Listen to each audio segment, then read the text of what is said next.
Olá, sejam todos muito bem-vindos. Está no ar mais um episódio do podcast do Arctrends, esse site que reúne tendências e referências do mundo da arquitetura, decoração, um universo inspirador para vocês. É só acessar o www.arctrends.com, também as nossas redes sociais, canal no YouTube, tem diversos conteúdos para vocês. E hoje, com muita satisfação, estamos aqui e ao meu lado está Maria Silvia Ferraz, que é editora do Arctrends. Oi, Sil. Bom dia, Ju, tudo bem? Bom dia, muito bem-vinda. Uma honra participar novamente dessa gravação do Arctrends Podcast e fica o convite para todos acessarem arctrends.com. Estamos preparando muito conteúdo legal lá. E também para os profissionais de arquitetura que estiverem nos assistindo, não deixem de publicar lá seus projetos. A maneira com que a gente vê os projetos de vocês, recebe os projetos de vocês, é por lá. Então, aguardo vocês lá. Isso aí. E também, ao meu outro lado, aqui a gente tem a presença do Eduardo Scoss, o Edu, que é gerente de branding da Porto Belo. Oi, Edu, seja bem-vindo. Tudo bem, Ju, Sil, Rodrigo? Muito legal estar de novo aqui para a gente trocar ideia em alto nível sobre design e arquitetura. Realmente em alto nível, porque é o nosso convidado, como o Edu falou, o Rodrigo Otá, que está aqui conosco hoje, é um grande parceiro da Porto Belo. O Rodrigo já vem, o seu pai é um grande parceiro, tem uma história conosco, né, muito, de realmente, assim, uma amizade de muitos e muitos anos. E, Rodrigo, te ter aqui hoje é uma satisfação e seja muito bem-vindo. Obrigado pelo convite, Silvia, Ju, Edu, é um prazer estar aqui. Queria começar falando sobre o que te inspira, Rodrigo, nesse universo, né, da arquitetura, esse universo tão amplo, né, em que você atua. O que inspira o Rodrigo? Não vale falar o seu pai. Te quebrei as pernas agora, né? Agora começa do zero. Mas você sabe que inevitavelmente passa por ele, mas porque ele me ensinou um pouco, ou quase tudo, de aonde me inspirar e que basicamente é em tudo, né? Quando eu ainda era pequeno, eu devia ter uns 11, 12 anos, ele começou a me chamar para as palestras dele, para viajar com ele nas palestras. Ele viajava naquela época realmente muito, ele tinha semanalmente palestras. Ele sempre gostou muito de fazer isso, tomava inclusive muito tempo dele, era uma coisa que o escritório ficava até um pouco furioso, porque ele ficava muito ausente, mas ele sempre dizia que ele tinha que transmitir algum conhecimento que ele tinha absorvido ao longo da vida. E então eu comecei a ir com ele, muitas em São Paulo, mas a maioria até fora, e muitas fora do país, e ele estendia um pouco as viagens para a gente dar umas voltas também, né? E era curioso porque a gente ia lá, por exemplo, para dar uma palestra em Barcelona. Entrava na Sagrada Família e falava: ô filho, ele falava bem, ô filho, quanto você acha que tem de pé direito? Aqui naquela época eu já sabia que era pé direito, né? Aí eu falava, pô, meu pai fica fazendo essas pegadinhas, né? Sei lá, a Sagrada Família é monumental, né? Tem uns 32, acho que uns 36. Aí ia para outro lugar, filho, você gostou daqui? Ah, gostei, por quê? A gente tinha que elaborar o porquê. Filho, você acha legal essa proporção desse lugar? E às vezes era arquitetura, e às vezes era... Eu lembro quando a gente foi para Foz do Iguaçu, ver, né, as cataratas. Aquela arquitetura que não é feita exatamente pelo homem. E isso foram muitos anos, 10 anos. Então, eu devo ter ido com ele mais de 300 palestras, né? E eu sempre achando que aquilo era uma pegadinha, porque meu pai era uma pessoa muito brincalhona, né? Você conheceu bem. Né? E acho que eu demorei uns 20 anos para entender. Que, na verdade, aquilo ali era um treinamento do olhar, né? Ele considera, eu acho muito correto, de que quem lida com criação tem que ter um olhar atento 24 horas por dia. Quando eu digo 24 horas por dia, é inclusive quando está dormindo. Tá? Não à toa ele dormia com um bloquinho do lado para anotar o som. Eu sou um pouquinho mais moderno, durmo com o iPad do lado, porque às vezes eu acordo e desenho. Mas o olhar atento é uma questão de quem está lidando com criação, é o tempo todo, porque é o tempo todo absorvendo alguma coisa que vai virando repertório, seja uma coisa pro bem ou para o descarte. Saber que, pô, eu entrei naquele lugar e aquele rodapé não é legal. Então, já sei como referência aquele rodapé não é legal. Mas é o tempo todo. Então, é até difícil falar de onde vem a inspiração, porque ela é o tempo todo vindo de todos os lugares, né? E não é só da arquitetura, né? Vem muito do campo das artes ali. Eu sou casado com uma curadora de arte, então a Ana Carolina, que a gente visita muitas exposições, e isso, para mim, é super inspirador. Mas eu, por exemplo, eu gosto muito de coquetelaria. Então, eu adoro sentar no bar, numa posição que eu consiga enxergar o processo do bartender criando um drink. E eu gosto que ele crie. Sabe? Eu nem olho o cardápio, eu falo, faz o que você quiser, eu quero ver o seu processo. Isso me interessa muito, o processo, sabe? O resultado da coquetelaria também é muito bom, né? Aí é inebriante, né? Tem até uma série na Netflix chamada Chef's Table, né? Que agora já tá, sei lá, na 6ª temporada. Mas eu me lembro quando eu assisti a primeira vez, e o primeiro episódio do Massimo Bottura, né? O super chefe italiano. E aí você vê que o resultado é magnífico, o resultado. Mas é uma série sobre o processo criativo dos chefes. Aonde que eles vão se inspirar. O Alex Atala, né? Parceiro aqui também, indo para a Amazônia. Enfim, este processo é algo que me atrai. Eu me lembro que as minhas primeiras peças de design eu fiz assistindo esse episódio do Massimo Bottura, que é uma coisa que eu não sabia o que criar para a Feira MAD. Assistir aquilo, para mim, foi super interessante. Ou seja, não é uma ligação muito direta, né? Eu vejo o processo de uma pessoa criando, eu acho isso muito interessante. Inclusive, vem surgindo ao longo do tempo várias exposições de arquitetura que mostram o processo criativo até chegar no produto final, que não é uma coisa que baixa, né? Opa, tá aqui o resultado. Não, é um processo tudo isso. E isso, para mim, é muito inspirador. Então, é difícil para mim dizer, eu venho disso. Claro, minha biblioteca é formada basicamente por livros de arquitetura. Mas, quando eu vou ali criar alguma coisa, eu raramente vou para a biblioteca, eu só vou depois para lá. Naquele momento, quero estar sozinho ou discutindo com a equipe. Tem um fotógrafo amigo meu lá de Florianópolis, que chama Brandão, e ele já tem uma carreira bem consolidada, assim, inclusive fotografou para Porto Belo algum tempo atrás, mas faz pack and shot, faz fotos artísticas, é professor da Universidade do Estado lá de Santa Catarina, e toda vez que ele faz uma exposição, ele fala que vem alguém perto dele e fala assim, qual é o equipamento que você usa? Qual é o equipamento que você usa? Nossa, que foto, que equipamento que você usa? Aí ele fala assim, um dedo e um olho. É isso que ele faz. Porque é exatamente o que você está falando, né? O processo da pessoa, acho que o que vem o que entra é pelo olho, né? Pelo olhar, tá atento, né? Como você falou. Uma outra fazendo um spin-off desse teu mesmo raciocínio, a gente foi para Milão agora e tivemos com a Paula Navoni, que é uma parceira da marca, e a gente perguntou para ela a mesma coisa. Isso é quase uma pegadinha, né? A gente quer sempre saber o que vocês consomem, o que vocês veem, o que vocês assistem, e sempre vem uma resposta meio que escapa, né, do óbvio. Aí ela falou assim, a gente perguntou qual foi a viagem que mais viajar te inspira muito? Qual é a viagem que mais inspirou você? Ela falou assim, viajar é um estado de espírito, não quer dizer que é na Malásia ou no Rio de Janeiro que eu vou me inspirar. Eu posso ir no supermercado e tirar uma baita de uma ideia para um mobiliário, para não sei o quê. Por quê? Porque eu estou sempre atenta ao que eu estou vendo. Então, acho que a principal ferramenta, seja de um fotógrafo, de um arquiteto, de quem trabalha, da sua mulher, que trabalha com artes plásticas, qualquer pessoa que trabalha com criatividade, com criação, tem que ter as antenas no olhar, assim, né? Tem que estar com o olho realmente muito atento, que pode ser aqui dentro, num ambiente pequeno, pode ser numa viagem para, sei lá, para Milão, que você se inspire.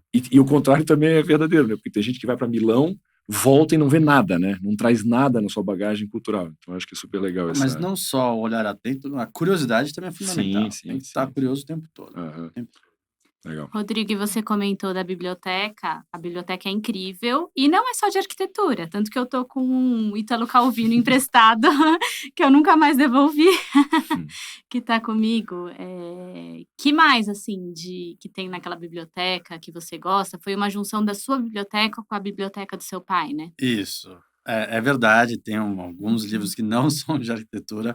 Romance ali é uma raridade, porque o que eu tenho de romance, na verdade, está na minha casa. Está na minha vida, né?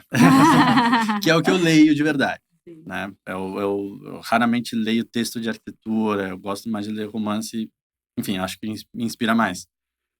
Mas ali foi realmente uma junção dos meus livros de arquitetura. Ali eu diria que 1/4 era meu, 3/4 do meu pai, e uma parte grande ele doou antes para a Biblioteca do Mackenzie, aqui em São Paulo. Mas são arquiteturas, desde a arquitetura vernacular, a clássica e os contemporâneos mais atuais também. Na verdade, a gente não compra livro há algum tempinho e não está cabendo ali, né? Então, os super jovens, acho que os mais novos que estão lá são Sou Fujimoto. Os mais novos ainda não tem ainda um espaço ali, mas acho que é fundamental o tempo todo, né, entender o que está acontecendo mundo afora, ainda mais agora que é muito fácil ter acesso às informações, descobrir o que o pessoal está fazendo aí. E tem surgindo escritórios novos realmente impressionantes. Acho que tem coisas muito bacanas ali. Mas ali é uma biblioteca bastante nostálgica também. E tem livros que eu sei que acompanham a biblioteca da família ali há 40 anos. Tem um livro em especial chamado Nihon no Minka, que na tradução literal, são casas tradicionais japonesas, que é um livro de 69, e é a primeira edição que tem ali, que foi de um grande fotógrafo japonês chamado Futagawa, Yukio Futagawa, que ele criou aquela revista GA japonesa, que existe até hoje, que é tocada pelo filho. E ele foi, acho que talvez um dos maiores fotógrafos japoneses. E a minha avó comprou na época. E ele, quando veio ao Brasil, visitou a casa da minha avó, que é projeto do meu pai, e viu na biblioteca, ficou emocionado. Assim, ele não via há anos a primeira edição, autografou até pra gente. Então, quer dizer, tem ali uma construção de um repertório familiar desses últimos 60. Legal. Você falou da sua avó. Não é possível não falar com você sem falar dessas figuras assim que são tão importantes. Acho que logicamente para você, mas também para a arte e para a arquitetura do Brasil e do mundo, né? Você tem a sua avó que é uma expressão artística gigantesca, né? Presente em várias obras de Niemeyer, a obras de rua. O seu pai a mesma coisa. Como é que é fazer parte dessa dinastia, assim? A gente estava conversando antes, eu até perguntei se poderia fazer essa pergunta, né? Foi mais fácil ou mais difícil ter esse sobrenome na sua formação? Tem Não sido estou falando do Vaz, tá? Estou falando do Otaki. tem sido um privilégio muito grande, tanto Vaz quanto Otaki. Boa.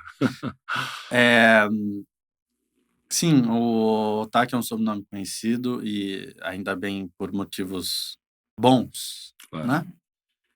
E isso é a construção de um trabalho árduo, né? Da minha avó, Bom, ela começou a pintar mais ou menos com 36, 38 anos de idade, até os 101, né? Então, 70 anos aí, quase 70 anos, e um trabalho diário, né? Feito com muita dedicação por todos, né? Não só a Tomi, meu pai, meu tio Ricardo, minha irmã Elisa, eu agora um pouquinho também. Então, isso é uma construção, né? E ser um otaku, sem dúvida alguma, me trouxe acesso ao conhecimento deles. E isso é uma coisa inestimável, sabe? Poder estar com eles cotidianamente, tomar café da manhã com eles, sabe? Poder pedir um ombro, né? Isso sempre foi uma coisa realmente especial, como é também para cada um, para sua família, Claro, né? claro. E como eu escolhi também fazer a mesma profissão do meu pai e do meu tio, e da minha mãe, então aí a troca vai também para uma questão profissional que agrega demais.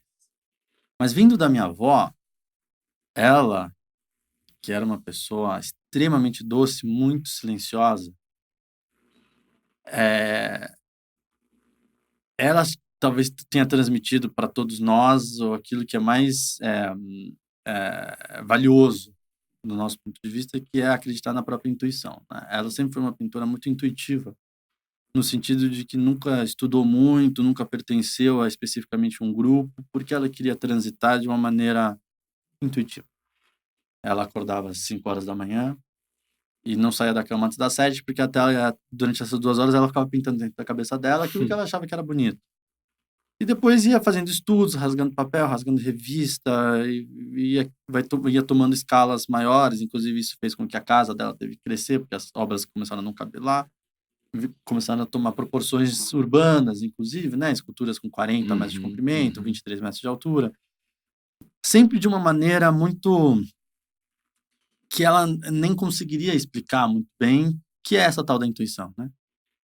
E isso ela transmitiu muito para o Rui, pro Ricardo, que também veio para mim, para Elisa, né? E agora, o que é essa intuição, né? Porque a intuição é uma fração de segundo, né? Se eu falo para vocês assim, vamos imaginar uma casa, todo mundo já imagina uma casa, né?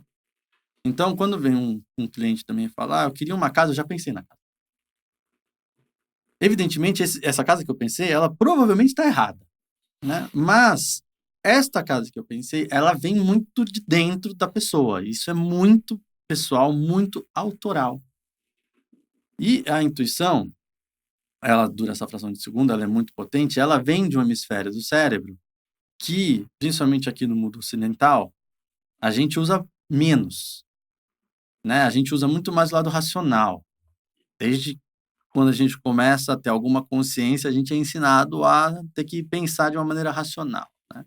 E se você for um pouquinho antes, um nenê, ele aprende a se virar ou a engatinhar não de uma maneira racional, é totalmente intuitivo. E é um ser lúdico, que está muito ligado a uma coisa a outra nesse hemisfério do cérebro.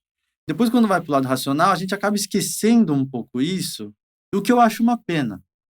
Então, o que eu gosto de incentivar, me incentivar também a equipe, algumas palestras que eu dou, eu falo, na hora que uma incumbência é dada, tenta esquecer um pouco o lado racional e ir por esse outro lado, né? Que é o intuitivo, que é o lúdico. Vai sair uma coisa que é sua, que é única, e que também é feita pela bagagem que você vai criando ao longo da vida e que volta para a nossa primeira pergunta, que é o olhar atento, a curiosidade. Isso vai criando também uma intuição muito mais aguçada, né?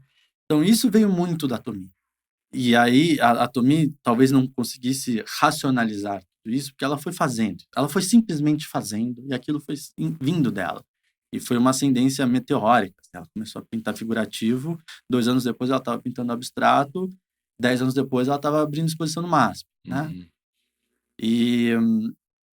E aí, entendendo esse processo dela, o Rui e o Ricardo também foram acrescentando nesse discurso e entendendo o quanto essa bagagem vai potencializando essa intuição, que, como eu falei, todo mundo tem. Você vai incentivando, você vai criando bagagem nela, você vai ouvindo ou não, né? Então, isso foi uma coisa muito importante para mim, sendo um otaku, vendo chegar de uma maneira muito natural. Tem uma ancestralidade aí, Acho sabe? que foi Você muito carrega bom. uma coisa, não só da sua avó, mas também dessa cultura oriental, né? Assim, que as pessoas do Ocidente têm um pouco de dificuldade, né? Eu não, eu entendo perfeitamente, mas tem uma ancestralidade. Tem uma coisa que parece que ela ela trouxe isso, né, da cultura oriental muito forte. Acho que teu pai, obviamente, absorveu isso diretamente, você indiretamente, e você está caminhando para você traz na sua fala essa coisa disruptiva e da emoção também, né, que a gente perde quando a gente passa da infância para sei lá, para talvez a pré-adolescência, não sei em que momento ali, talvez tenha que buscar no Google isso, não sei exatamente, mas a gente tem um pouco essa dificuldade, a gente é muito racional, né? A arquitetura não precisa ser tão séria também, sabe? Gostei quando você fala que a casa já está pronta, né? Talvez a gente vai lapidar um pouco ali, aqui, com o briefing que vem do cliente, mas o sujeito vai vir falar com você, ele sabe que ele não vai buscar uma casa rococó do Rodrigo, não vai buscar uma casa reta do Rui, não vai buscar acho que tem um pouco isso, ficaria surpreso. Né? Acontece. Mas, respondendo também de uma maneira prática, que vocês perguntaram,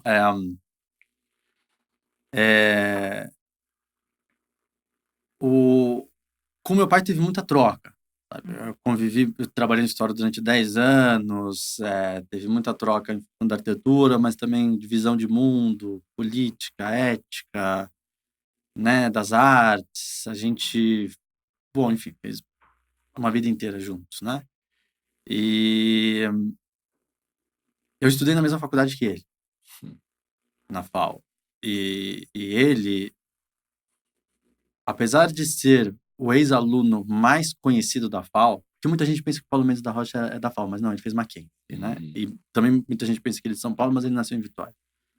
Apesar de ele ser o ex-aluno mais conhecido da FAO, e acho que isso não é Não se inegável, discute, ele é um pouco enfant terrible de lá, sabe? É um pouco renegado, porque ele foi fazendo a arquitetura moderna, conhecida como paulista, e depois foi encontrando um próprio caminho que chegou na arquitetura contemporânea, coisa que a FAO até hoje tem uma certa dificuldade de compreender e ensinar a arquitetura contemporânea.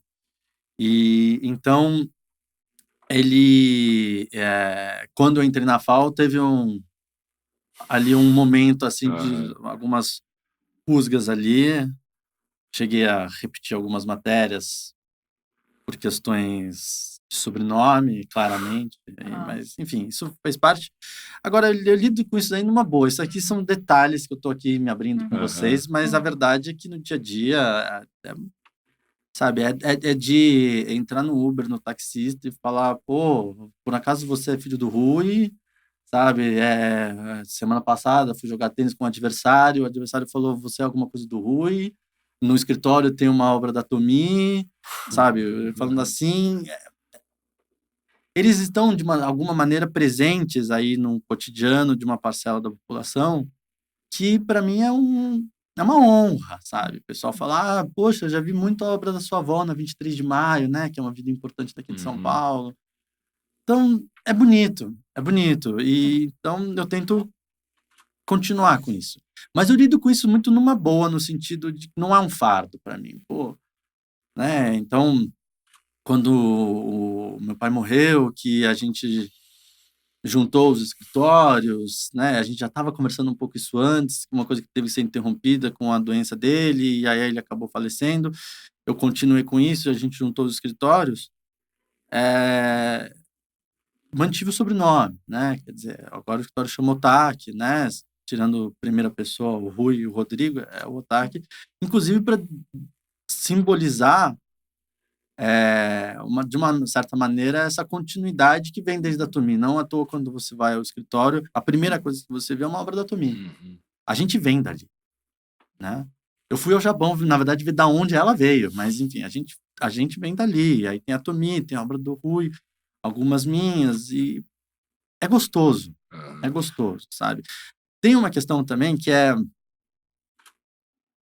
se eu der certo, vão falar, pô, mas também ele é filho do Rui. Se eu não der, vão falar, pô, mas também ele é filho do Rui. Então tá tudo bem, dentro de mim tá tudo bem. Rodrigo, até desculpa, mas assim, era sobre isso até que eu queria vocês estão te aí? Eu nem vi, perguntar. tava aqui batendo Tava papo aqui com atrás de eles. ti. Até sobre isso eu queria perguntar, né? Enfim, sucesso, se der certo, o que significa pro Rodrigo? Porque assim, tá muito claro para ti, enfim, as tuas origens e a importância que tem na tua vida, seja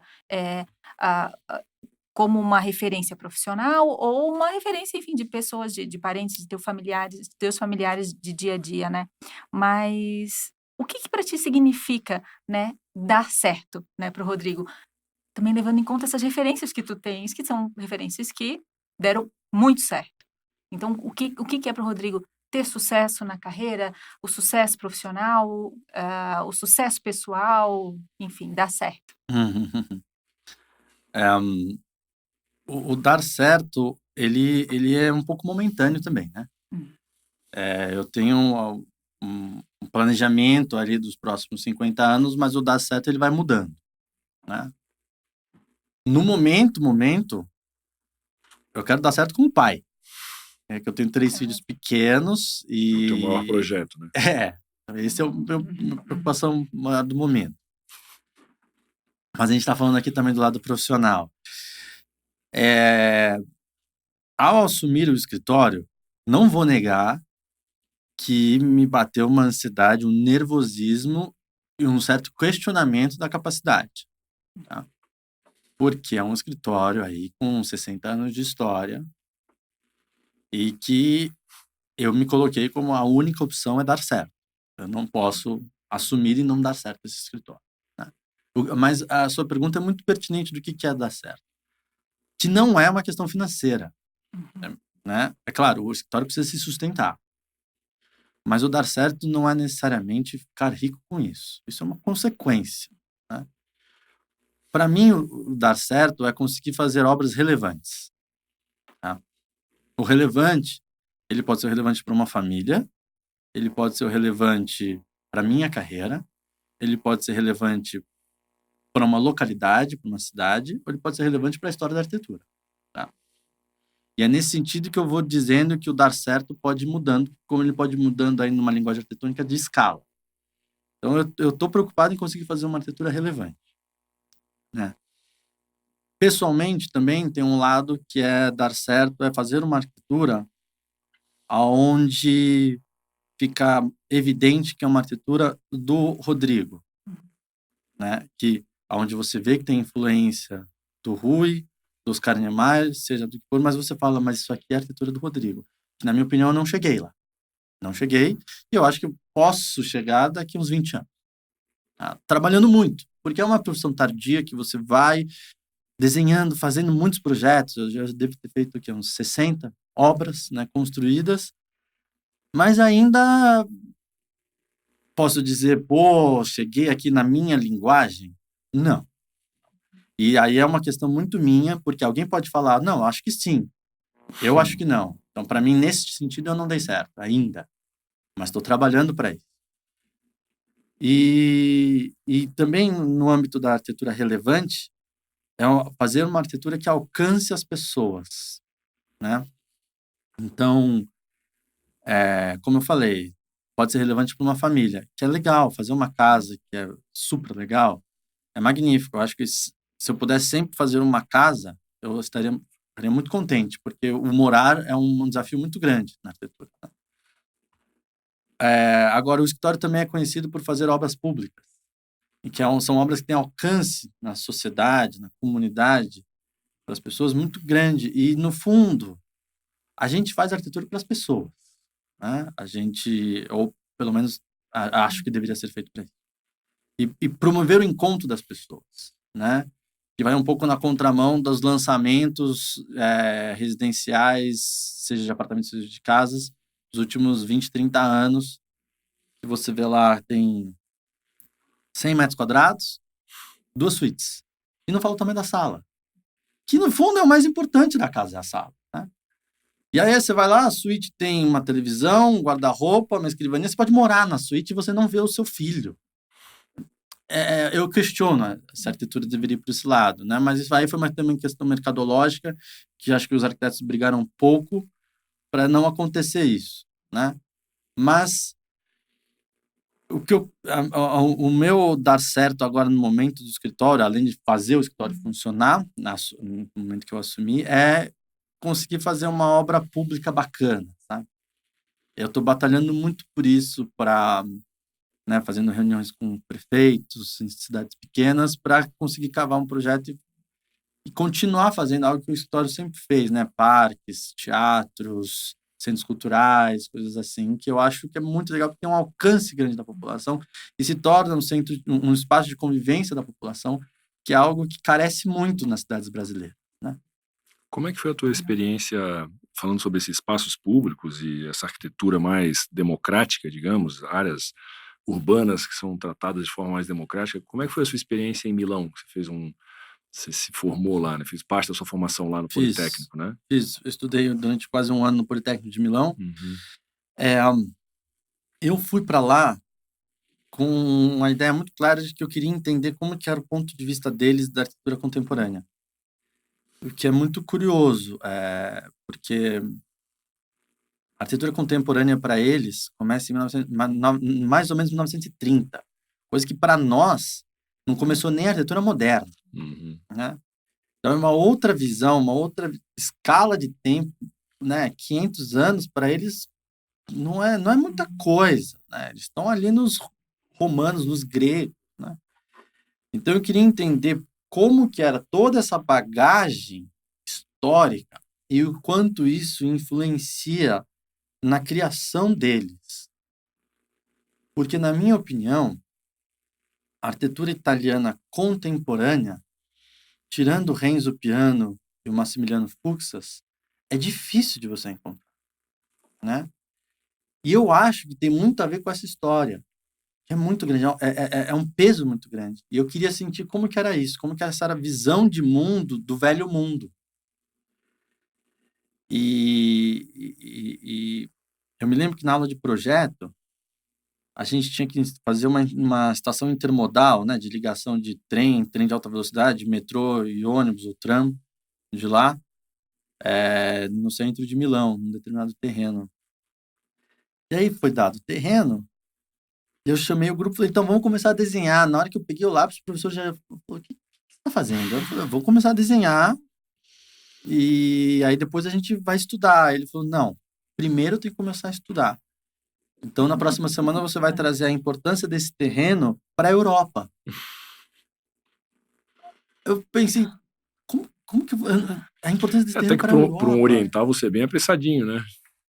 É porque aí volta para a questão da intuição. Eu acho que é um momento ali que a intuição tá fervendo, sabe? E depois a gente vai para a biblioteca, vai estudar, a gente fez tudo isso e racionalizar e ver se aquela parte da intuição funciona. E muitas vezes não. Mas eu falei, nossa, aí a gente teve que estudar tanto antes. Você vai começar a desenhar, sua mão treme, né? Então eu queria entender um pouco esse ponto de vista deles, ou como que é essa visão deles com tanta história por trás funciona, né? Mas tem um fato também de que eles estudam tanto, né, laboratoriam tanto as soluções, que a execução é muito rápida, né? A execução do que eles fazem é muito rápido. Não, eu acho que o urbano talvez não, porque eles vão tentar fazer um metrô, eles acham lá uma civilização de 2.000 anos atrás. Mas aqui no Brasil a gente faz projeto em 1 mês e a obra em 2 anos. Lá eles fazem 2 anos de projeto e 1 mês de construção. É mais ou menos assim, né, que eles trabalham na Europa, de modo geral.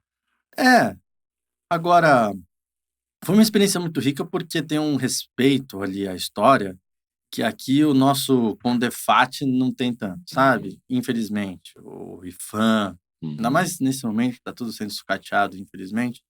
Mas foi um período muito rico. Muito rico no sentido de não só da faculdade. Pô, eu tive aula com o Enzo Mari, né? O Enzo Mari é um pilar do design moderno, né?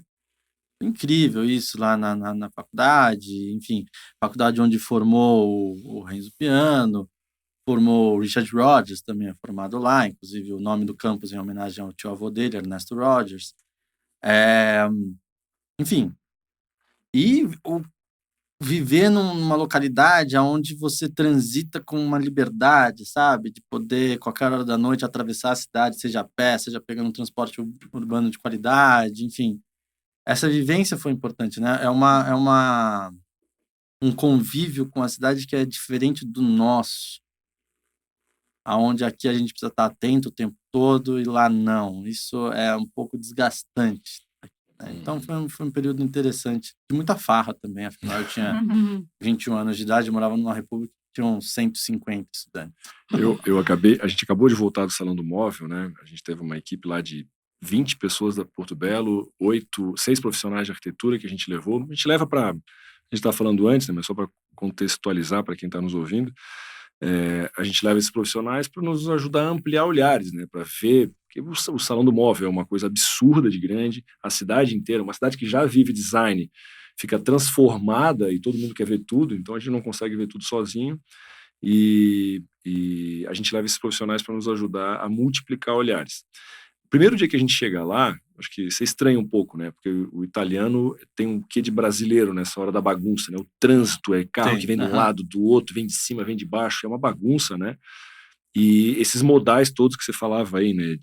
De trem, o Frecciarossa, o carro, o ônibus, o bonde, até hoje tem bonde lá, e patinete e bicicleta e todo mundo se xingando, né? Mas tudo em harmonia, né? Tudo funciona. Aí você chega, você acha tudo estranho. No último dia lá, depois de 6 dias lá, eu já estava andando de patinete, de bicicleta, e estava xingando também, e estava me sentindo em casa, assim, porque são códigos difíceis de você primeiro absorver, mas acaba sendo uma cidade mais amigável, né? Uma cidade assim que você consegue se locomover, é um dos principais, um dos metrôs mais fáceis de se andar também, então essa parte urbana, né, esse design do urbano é muito bem pensado no final das contas, né? Quando você vê, você não está se achando, mas quando você está numa ciclovia, você a sua bicicleta chega numa ciclovia, você consegue acessar aqui, ali, lá. Então, apesar dessas várias conurbações, né, essas complexidades, é uma cidade amigável, né? Tem um quê de design muito bem pensado, não só no objeto, mas no urbano, né? Isso acho que você tenta trazer para cá também um pouco quando você vai, não só você que fez lá o Politécnico, mas quem vai para lá percebe isso, né? Dá vontade de vir para cá e comprar uma bicicleta e tentar viver de bicicleta, mas a nossa cidade não está preparada para isso, né? Nossa cidade não tem essa Infelizmente. facilidade, né? Enfim. Rodrigo, mais cedo você fez a provocação, né? Imaginem uma casa. A casa que eu imaginei, claro, acho que é porque eu tô aqui com você, mas foi a sua casa de praia, que eu não conheço, só por fotos. E depois você falou do tamanho da sala, e fez sentido, eu acho que talvez seja por isso, né? A sala é enorme, a área de convivência é enorme. Eu nem sei os quartos, nunca vi foto dos quartos, mas tem todo aquele espaço de convivência, né? É algo que você também valoriza nos seus projetos residenciais? Sem dúvida alguma. E sou criticado por isso, tá? Ah, é? Às vezes a gente exagera um pouquinho, de fato. Na própria casa de praia, o banheiro era um lugar que você não conseguia abrir a porta direito, você tinha que se deslocar para o lado para conseguir fechar a porta do banheiro. Os quartos eram um pouco pequenos, mas com uma vista bonita. Mas é isso, é a sala, gente. É onde a família tem que conviver, senão mora sozinho, vai num apartamento pequeno, se você tem a sua independência também. Isso é uma questão que a arquitetura brasileira tinha muito forte, né? Você vê as casas do Paulo, Mendes da Rocha, você vê a planta, você fala, gente, né? Os quartos-cela. O do Rui também, o quarto dele, na casa da Tomi, dele e do Ricardo, tinha 1,80 m de largura, por 2,10 m de Uma comprimento, que cápsula, é né? uma cama, né? Era uma cápsula, exatamente. E as casas do Artigas também, várias casas do Niemeyer. Enfim, porque tenta-se deixar o menor possível para o privativo, que é basicamente para dormir, e ter a convivência maior. Isso você vê nos conventos, isso está na história da arquitetura. Isso mudou nos últimos 30, 40 anos. Na história da arquitetura, não, a história da arquitetura é contada pelo espaço de convivência, não pelo quarto, né? Então, por que a gente está invertendo isso? Eu questiono isso. Tudo bem, tem um meio termo aí. Tem um meio termo. Mas será que alguém precisa de um quarto com 70 metros quadrados? Né? Será que realmente precisa de um closet com 50 metros quadrados? Enfim, que os clientes às vezes vêm com os pedidos muito inusitados, né? A gente tenta conversar, mostra algumas referências, etc. Algumas coisas a gente consegue, outras não. A gente também tem que saber quais batalhas valem a pena ser, né, brigadas e quais não. Mas, a princípio, quando eu mostro uma planta, as partes, né, mais privativas são Sociais. menores e as sociais são maiores, né? E tem gente que topa na hora, surpreendentemente, tem gente que pede um pouquinho maior, um pouquinho menor, e aí assim a gente vai tentando fazer a nossa arquitetura.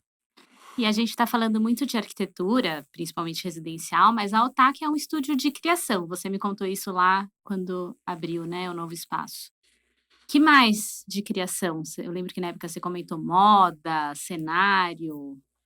Isso é uma vontade minha, porque eu sempre quis ir além da arquitetura e do design. E por isso mesmo o nome do escritório é Otac. Assim como não tem primeiro nome, não tem arquitetura e não tem design. É só Otac como uma marca, porque eu acho que ao longo da construção dessas décadas e décadas, desde a minha avó, o sobrenome Otac foi se consolidando quase como uma marca, né? Então eu estou querendo levar para isso, não no sentido de uma marca de produto, mas uma marca de poder criar o que quiser. E aí podem surgir colaborações que eu estou aberto a isso para o que for, né? A gente tem vontade, mas isso não vem só de mim, eu lembro do meu pai, de criar o que for. Um dos últimos trabalhos que eu fiz com ele, quando eu estava no escritório, foi desenhar o rótulo de uma garrafa de vinho, né? E foi super gostoso fazer isso. Então, eu já tive que desenhar estampa para marca de praia. Eu me diverti pra caramba fazer isso, né? Eu tenho os produtos também. Então, a parte da criação, isso, a arquitetura tem é uma profissão muito ampla nesse sentido, né? Então, eu acho que dá para colaborar com as diversas áreas de criação, né? Então, nesse sentido que o escritório ali é um lugar para isso, que eu quero que isso aconteça. Mas provavelmente isso só deve começar acontecendo no ano que vem. Esse ano eu preciso me concentrar em fazer o escritório acontecer. E aí, nesse sentido, o carro-chefe ainda é a arquitetura. Meninos, e contem pra gente, vem aí um produto da Portobello, assinado por Rodrigo Otaki? Estamos conversando. Estamos conversando avançadamente aí. Mas a gente tem uma lista grande aí de projetos que o Rodrigo está envolvido, né? A gente estava aqui antes falando sobre agendas de encontros que a gente tem, porque, enfim, escutar você, como era escutar seu pai, é sempre extremamente interessante. E a Portobello é uma empresa curiosa, né? Uma empresa que gosta de dialogar seja com você, com Isai, com Márcio Kogan, com Paula Navone, enfim, uma lista sem tamanho aí de designers e arquitetos e pensadores, o próprio Pedro Andrade, que não tem nada de designer, O Alex mas é um jornalista, Atala, o próprio Alex Atala, que esteve com a gente um tempo atrás. Então, a gente é muito curioso, né? A gente tem essa mesma vontade que você tem, a gente também tem, isso se encontra no meio do caminho, e, obviamente, isso vai muito, muito longe, né? A gente fez uma trip aí de pesquisas, para fazer docs, na verdade, para Portobello, e a gente teve com o Fábio Novembri, que é um designer, um arquiteto e designer italiano, que você está falando assim, eu fico imaginando, relembrando o que ele falava, assim, ele é outro criador, ele se diz um criador, assim, não se diz um arquiteto, eles que não sabem desenhar, não sabe, não tem noção de como é que Eu também não sei desenhar. Como é que se rabisca, e o negócio dele é o discurso, o negócio dele é falar sobre as diferentes formas de expressão artísticas que o ser humano pode fazer. Então, ele trabalha desde carros, a formação dele é arquitetura, né? Mas ele trabalha desde fazer carros, instalações artísticas, ele trabalha com cenário, ele estava naquela semana que a gente estava lá em finalzinho de março, ele estava desenhando um stage de um cantor que chama Blanco, que é um rapaz assim novo que estava estourando na Itália naquele momento. Então, assim, uma largura sem tamanho assim do que ele poderia fazer. Eu lembro que quando eu fiz arquitetura, em algum momento, assim, que todo mundo que fez arquitetura já pensou em largar a arquitetura, porque é um inferno fazer arquitetura, né? Você se mata, aí chega um professor e fala assim: esse projeto não está branco o suficiente. Eles inventam umas coisas assim, né? Aí você tem vontade de mandar ele para o inferno, mas você engole aquilo e vai. Mas você tenta largar em algum momento. Eu cheguei a largar e fui tentar trabalhar fui numa faculdade de design, que naquela época acho que estava mais a ver comigo. Cheguei lá, a professora do design era arquiteta. Ela me empurrou de volta para a arquitetura, porque ela me convenceu mostrando que a largura de quem trabalha com arquitetura é muito maior, né? Você pode trabalhar com urbano, você pode trabalhar com o micro, né? Você pode trabalhar com objeto. Eu fiz isso, né? Já trabalhei desde objeto até trabalhar com projeto público, já trabalhei com design gráfico, já trabalhei. Então, acho que isso atrai muito a gente, né? Essa fome de criar, essa fome de ser. Eu também eu me espelho em você e no Fábio. Acho que essa coisa de criar tá no âmago, né? Assim, tá numa vontade, se qualquer pessoa me perguntar sobre uma ideia, seja para um rótulo, seja para um parque, uma ideia eu vou ter. Sim. Alguma coisa eu vou conseguir, né, dialogar com ele. Porque também é um pouco falar de ser humano, né? Você está dentro ou você está fora desse negócio que você está criando, mas é um pouco a relação. Não deixa de ser um pensador, né? Você não se considera um pouco um pensador, assim, sobre o ser humano? Você fala que a sala é maior, porque tem que ter mais convívio. Quando você fala do vinho, como é que a pessoa vai olhar para isso? O que a pessoa tem que entender? É o ser humano que está ali. Você não está desenhando para um cachorro ou para um marciano. Tem um ser humano no meio, né? Tem um pouco assim do ser humano no meio dessa. Então, essa largura está em torno do ser humano ainda, Sem né? dúvida, sem dúvida. Tá, do ser humano para o ser humano e para os seres humanos conviverem, Isso é muito importante, a E troca. como é que você expressa a sua criação, seja como for, se você não desenha? É que eu não desenho, eu desenho mal. Né? Mas... Ninguém acreditou nisso, tá bom? Não, eu de verdade desenho mal. Desenha mal para um arquiteto ou para um ser humano comum? Para o filho do Rui Otaki, ele desenha mal? Não, eu desenho mal de verdade, assim. Eu desenho muito no iPad, eu não desenho no papel já faz um tempo. Minto, eu desenhei ontem, mas... rabiscar em cima da planta que tá plotada, sabe? Mas ali no processo criativo de arquitetura, vai muito algum croquis no iPad, aí eu vou logo pro computador para tentar ver se aquilo funciona. O iPad é o lado intuitivo e pro computador eu vou o racional, tentando ver se aquilo funciona. Já no design, que aí é uma coisa, enfim, que aí eu acho que exige mais ainda do saber desenhar, eu vou para a massinha, eu vou para a maquete, eu vou pro papel. No papel no sentido de dobrar De novo, o arame, o tema da infância, assim, né? é. A maquetezinha em escala. Semana retrasada, eu estava fazendo alguns produtos, não conseguia desenhar, já fui direto para a loja, comprei uma massinha, fiz a massinha e entreguei isso para o cliente. Assim, ó, é isso. É isso que eu pensei. Depois eu transformo isso aqui num 3D decente, mas nesse momento, acho que a gente tem que pensar... Por isso que é tudo tão colorido, que vem aquele kit de 5 cores, aí fica tudo já... o cara não entendeu nas cores aquelas, amarelo, vermelho, preto. O modo de se expressar é de cada um, né? Se não sabe desenhar, tudo bem. Claro, é uma maneira muito imediata de se expressar, o desenhar. E é muito bonito ver alguém desenhando, né? Eu lembro que eu amava meu pai desenhar. O máximo aquilo. Porque ele era uma pessoa que criava desenhando, sabe? Que é uma coisa que eu não faço. É que o croquis não é daqui pra cá, né? É daqui pra cá. Né? Exato. O croquis te ensina, né? É. A massinha também, seja o croquis ou... Mas o meu vai daqui pra cá.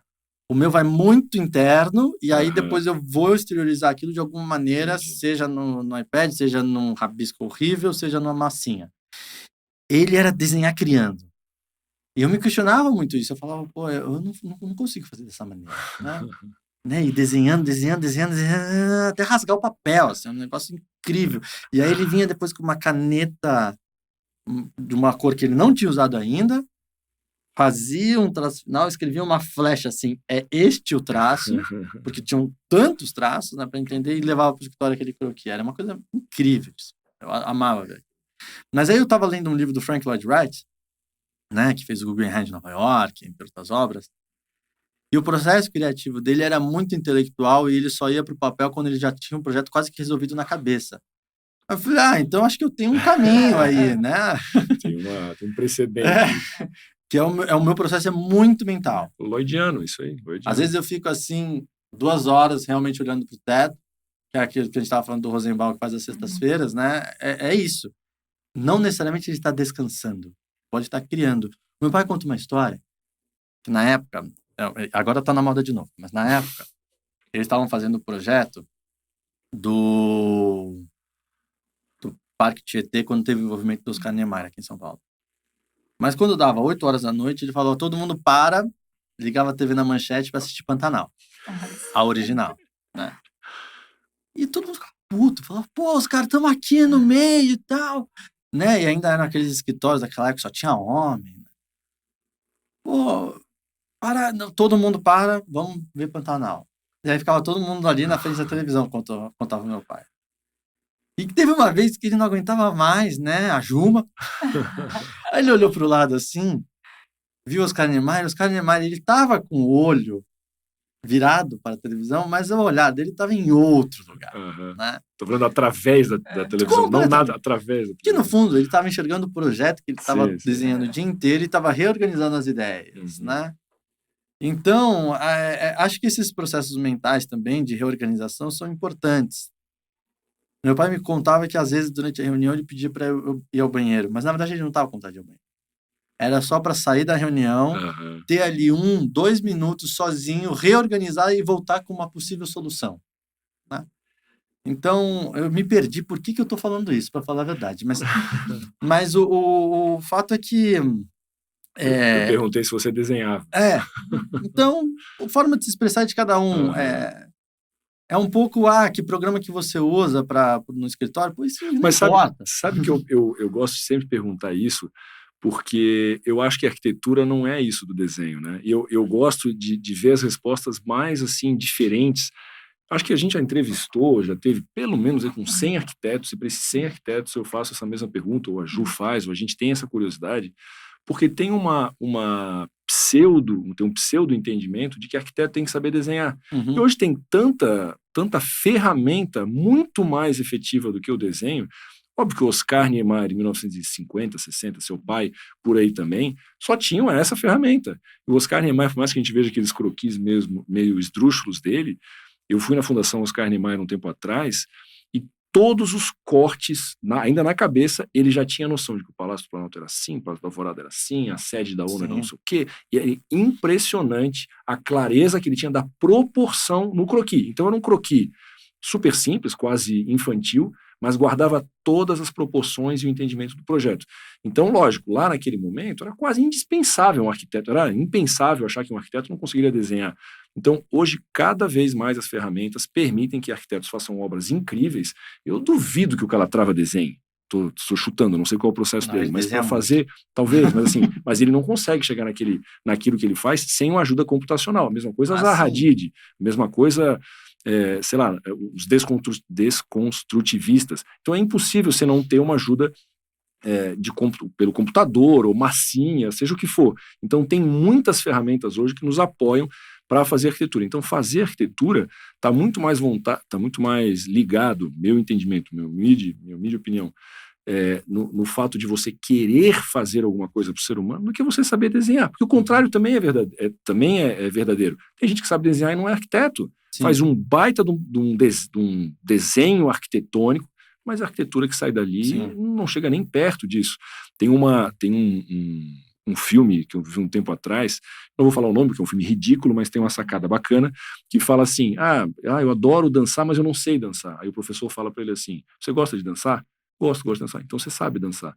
Não importa se está dançando, parece que é uma outra música que está tocando, não interessa. A arquitetura é um pouco isso. Se você consegue deixar de pé uma coisa que expressa você, seu cliente, e responde a única lei que é a lei da gravidade, né, tem que ficar de pé, isso é arquitetura, não passa pelo processo de saber desenhar. Fico ainda mais feliz de saber que você não desenha, de que você usa outras formas, e fico mais feliz ainda de saber que com massinha, parte do seu processo criativo. Qual é o mico? Qual é o filme, Edu? Paga esse mico. Não vou dizer. É pior do que Sessão da Tarde. Então, para as pessoas saberem que as minhas inspirações vêm da Sessão da Tarde. Eu podia falar que era uma coisa meio Lars von Trier, né? Porque ninguém ia saber, ninguém assistiu. Não. É do Adam Sandler, né? Tá daí para baixo. Okay. Mas é que, no fundo, também, quando você tem a ideia, aquilo precisa sair de você de alguma maneira. E aí, vai encontrar um jeito. Se você quer criar, aquilo vai sair, vai ter um jeito de extravasar. E se é no desenho, maravilha. Mas se for de outro jeito, e se concretizar, como você falou, tá ótimo. É isso aí. Rodrigo, em algum momento cogitasse a possibilidade de seguir uma outra profissão, uma outra carreira? A gente vê que, enfim, o seu senso crítico, a gente está falando muito em olhar, né, no início do nosso papo, mas ele já foi aguçado desde muito cedo. Então, eu imagino que no teu caminho não haveria nada diferente de trabalhar, né, dessa forma, com o olhar, com ter esse senso crítico muito apurado. Mas chegasse a pensar em alguma outra profissão para seguir, uma outra carreira? Quando eu tinha 6 anos de idade, eu falava que eu ia ser arquiteto e guitarrista. Eu tentei a guitarra, eu fui péssimo. Mas eu nunca falei que eu não ia ser arquiteto. Eu seria arquiteto e guitarrista e arquiteto primeiro. Então, não. Eu nunca cogitei outra profissão que não fosse arquitetura. Então, para mim, sempre foi muito fácil. Fácil no sentido muito natural ser arquiteto. Meu pai nunca me perguntou o que você quer ser quando crescer. Nunca. Nunca me forçou a barra. Nem ele, nem meu tio, nem minha mãe. Nunca. Não, ele só te levava na Sagrada Família e perguntava assim, filho, com 11 anos, qual você acha que é direito disso aqui, filho? Ele não quis dizer nada, né? Não foi... Mas tinha uma predisposição. Não era, sabe aquele leão que dá uns tapas no filho para ensinar ele a lutar? E teu pai estava fazendo isso com você. Então, estava treinando o seu olhar. Mas é evidente que eu conheci pouco seu pai, mas era uma pessoa, assim, extremamente solta, permissiva. Duvido que ele te obrigou a qualquer coisa. E eu realmente acho que é uma dinastia aí que você tem que seria mais fácil até você pisar fora dessa linha, porque quando eu era criança e desenhava, eu mostrava para minha mãe, que era enfermeira, ela achava tudo lindo que eu desenhava, entendeu? Você mostrava o seu pai, ele falava, pode melhorar, eu imagino que dá para melhorar. Não deve ter sido fácil, né? Ele não podia mentir para você. Mas é que ele sempre dizia que a questão do desenho não era a qualidade em termos de o quão realista ele é, assim, a expressividade do desenho, Claro. Então, nesse sentido da expressividade, você vê o desenho da Lina Bobardi, tá? Tem gente que pode olhar aqui e falar, gente, isso aqui é um desenho infantil. Concordo. Mas é de uma expressividade monumental. Isso. Então, ela desenha bem, ela desenha mal, ela se expressa bem por aquilo e é muito singular dela. Aquilo, né? Então, acho que tá ótimo. Mas, para mim, eu gosto muito de arquitetura. Muito, e sempre gostei muito de arquitetura. Então, eu acho que ele sentia essa predisposição e por isso me chamou para as viagens e não deixa eu chamá-lo para ver se ele gosta, né? Então foi muito natural isso para mim. Nunca foi sofrido ser filho dele ou, nossa, eu quero ser arquiteto, mas como é que vai ser isso? Não, sempre muito tranquilo isso daí. Eu me lembro que na época eu estudei no colégio aqui em São Paulo, um colégio tradicional, que é o Colégio Bandeirantes, e todos os alunos no primeiro, segundo ano de colegial têm que fazer aquele teste de aptidão. O meu só deu uma opção, que era arquitetura. Não teve nenhuma segunda opção no teste de aptidão. Deu 100% arquitetura. Então, para mim, eu sou muito feliz fazendo. E os seus filhos vão ser o quê? Ah, não sei. Eu não sei, mas... Bom, eles são muito pequenos, né? Os gêmeos mais velhos. Eles já desenham ou não? Eles adoram desenhar, né? que é uma coisa que me deixa muito Olha, contente, mau os sinal, meninos. Tá? É um mau sinal, tipo, vai ser um... Eles adoram. E a Lia, ela tem uma predisposição muito grande para música. Então, ela já faz musicalização, ela fez teste. Em 3 anos? 3 aninhos? 3 anos.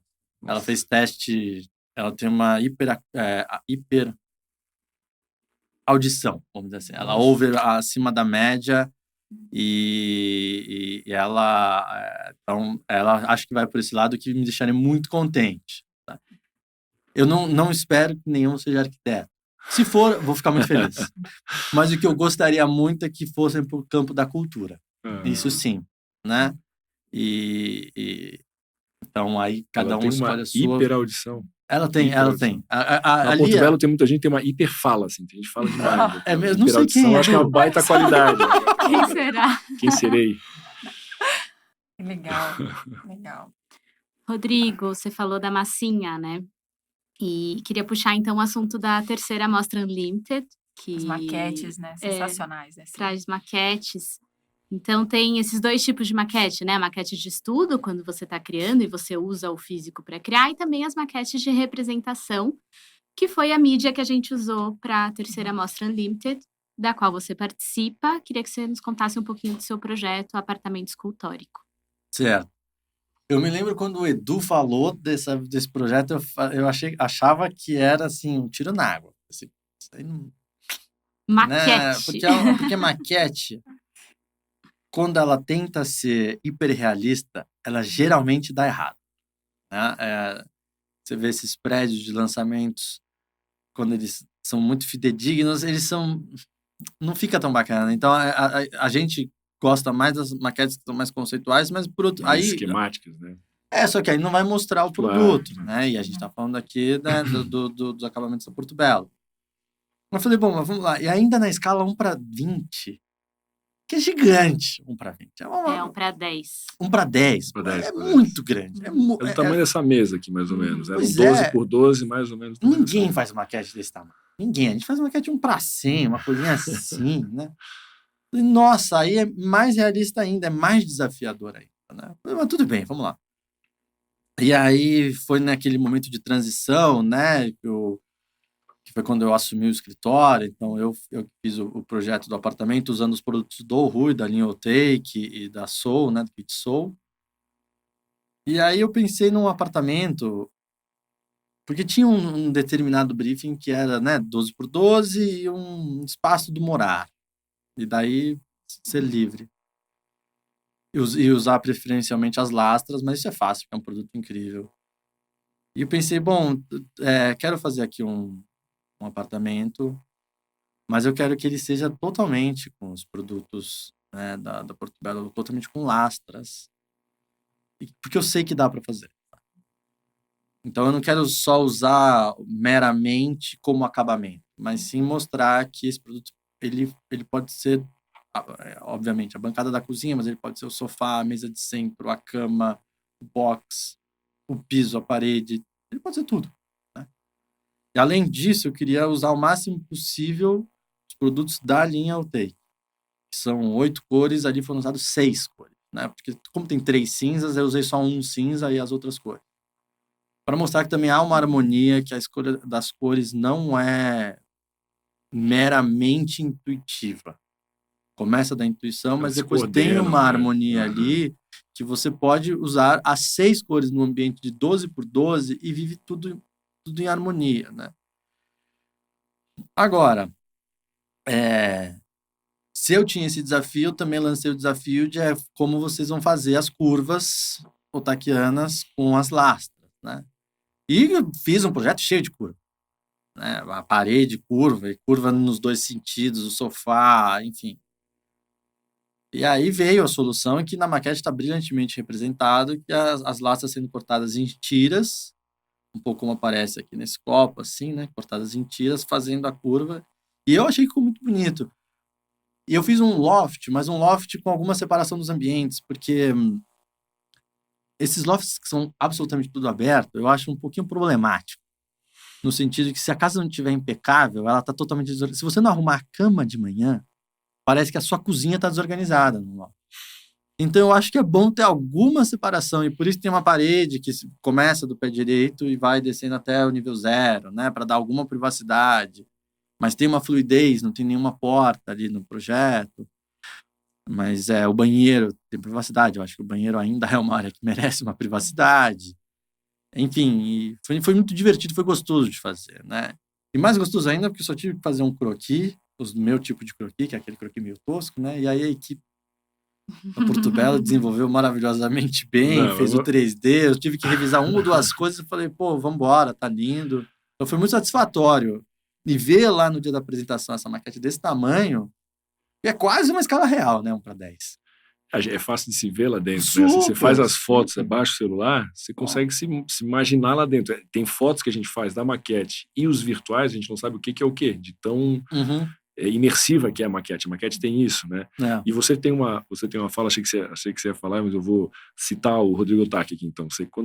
E é uma coisa que o seu pai fazia com a gente também, e, ou seja, tá no sangue, né? A gente entregou um desafio para você, queremos que você faça uma maquete, e você devolveu o desafio pra gente, né? Eu faço, quero isso, aquilo, tal.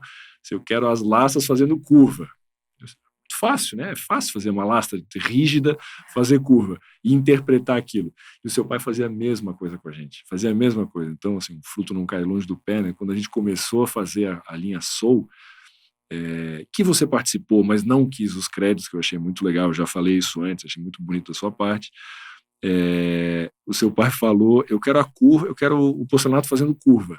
Ruim não dá pra fazer curva. Dá, tenho certeza que vocês... Esse é o tipo de coisa que só a Portobello consegue fazer. Tipo assim, jogando pra gente a bucha, né? Mas fomos até... Olha, pra gente conseguir, tínhamos que achar um outsourcing, tínhamos que fazer teste de laboratório, teste de peso, porque a gente só queria que ele cortasse a lastra de um jeito. Não, ele quis fazer e com cor ainda por cima, né? Quando a gente terminou, agora eu quero vermelho, azul, amarelo, que são cores impossíveis de fazer. Então tínhamos que fazer num outro material que não precisasse ser queimado. Olha, trabalhar com teu pai era assim, para dizer pouco, um aprendizado. Era um aprendizado. E você fez a mesma coisa na maquete com a gente, né? Ele dizia que no escritório não podia entrar a expressão não dá.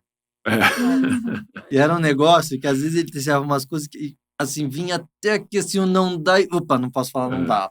O que eu vou falar para dizer que não dá? Mas, enfim, ele falava, não, dá um jeito, tem que dar um jeito de dar, encontra uma solução.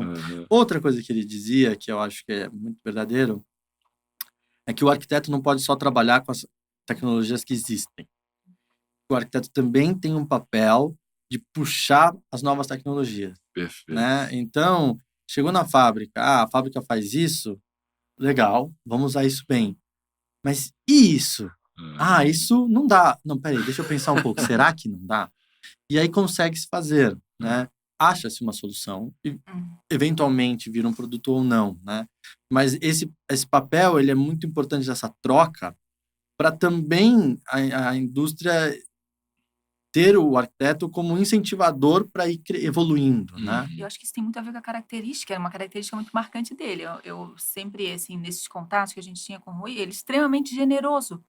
Então, essa generosidade também, né, eu acho que se traduz nisso, porque ao momento que ela se desafia, né, a equipe, é uma forma dele ser generoso também, para fazer com que a equipe chegue Eu- num resultado que jamais imaginaria, porque, né, nunca tinha pensado A nesse gente desafio. sabia, Então, eu acho isso a sensacional, gente assim. sabia, né, que se a gente quisesse trabalhar com linhas retas, não era com o Rui que a gente tinha que trabalhar, mas a gente queria dele esse ímpeto criativo. O Rui era um esteta, né, um cara assim com um olhar apurado para alguns caminhos que passavam pelas curvas e pelas cores, inevitavelmente, e ele era provocante, assim, provocador, né, para usar provocante, sim. talvez, não sei, mas provocador, sim. Provocante também. Provocante também.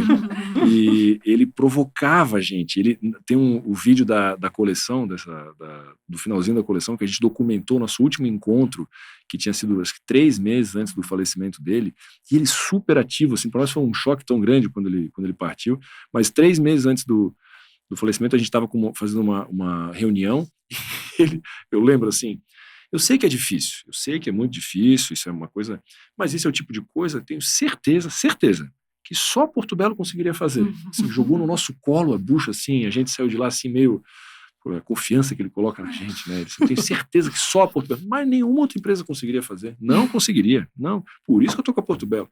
A gente sai de lá entusiasmado em fazer e tudo mais. E eu insisto, né? As lastras, quando a gente colocou na sua mão, você devolveu o desafio pra gente, né? Porque fazer algo com as lastras é algo novo, né? É sempre desafiador. Assim, você fez e devolveu pra gente o desafio. Como é que vamos deixar isso de pé? Tudo bem que era uma maquete, né? Então tinha uma liberdade muito grande. Mas eu acho que o resultado e a maestria, né? A vocação que você tem, assim, com o traço de trabalhar com as curvas, né? Porque ela, não é só que ela curva assim, ela curva também as alturas, né? Isso ficou muito bacana. Bom, a mostra tá lá em Tijucas, né? Tá aberta a visitação para todo mundo que for lá, mas a gente tem um editorial saindo agora sobre essa nossa iniciativa, que parecia inusitada no começo, mas se tornou assim um exercício dos mais interessantes que a gente fez.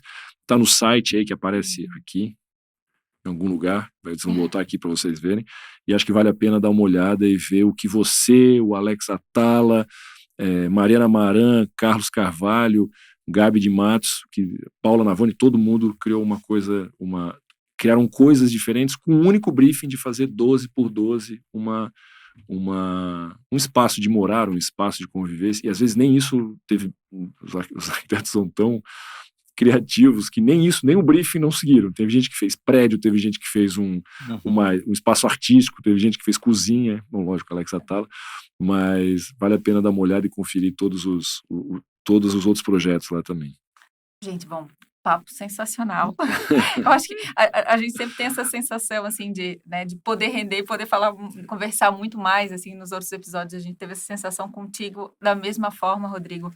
E para encerrar, nos nossos outros papos, nos outros episódios, a gente sempre pede para o nosso convidado falar um pouco, assim, sobre uma curiosidade sobre ele, né? A gente avisou antes, a então gente teve já tempo de tinha preparar. deixado preparado, mas eu vou dizer para vocês que, assim, algumas curiosidades aqui já me chamaram a atenção no papo, que é a questão, né, de observar as pessoas, né, fazendo coquetel. Então isso para mim é algo curioso, e te ver muito como uma pessoa que é autocrítica, assim, né, então, assim, né, desse teu, eu não sei se a palavra certa é preciosismo, sabe, Rodrigo, mas assim, eu vejo que de estar se cobrando de ser cada vez Desapegado do melhor. ego, né, Ju? Não, totalmente. Isso Não, mas não vem botar a palavra na boca dele, deixa ele falar um podre dele aí, senão ele não vai sair dessa mesa. Não, tem que falar uma coisa assim que ninguém sabe. E de ser um guitarrista também, né? De um aspirante a guitarrista. Não cheguei nem aspirante. Frustrado. Air guitar, né? Só faz air guitar. Mas no air guitar eu sou fera. Mas conta pra gente, João. Também tem que ficar naquele nível assim que pode ser publicado, tá? Não vai muito longe, não precisa ir muito longe. A Patrícia plantava bananeira, vai por aí.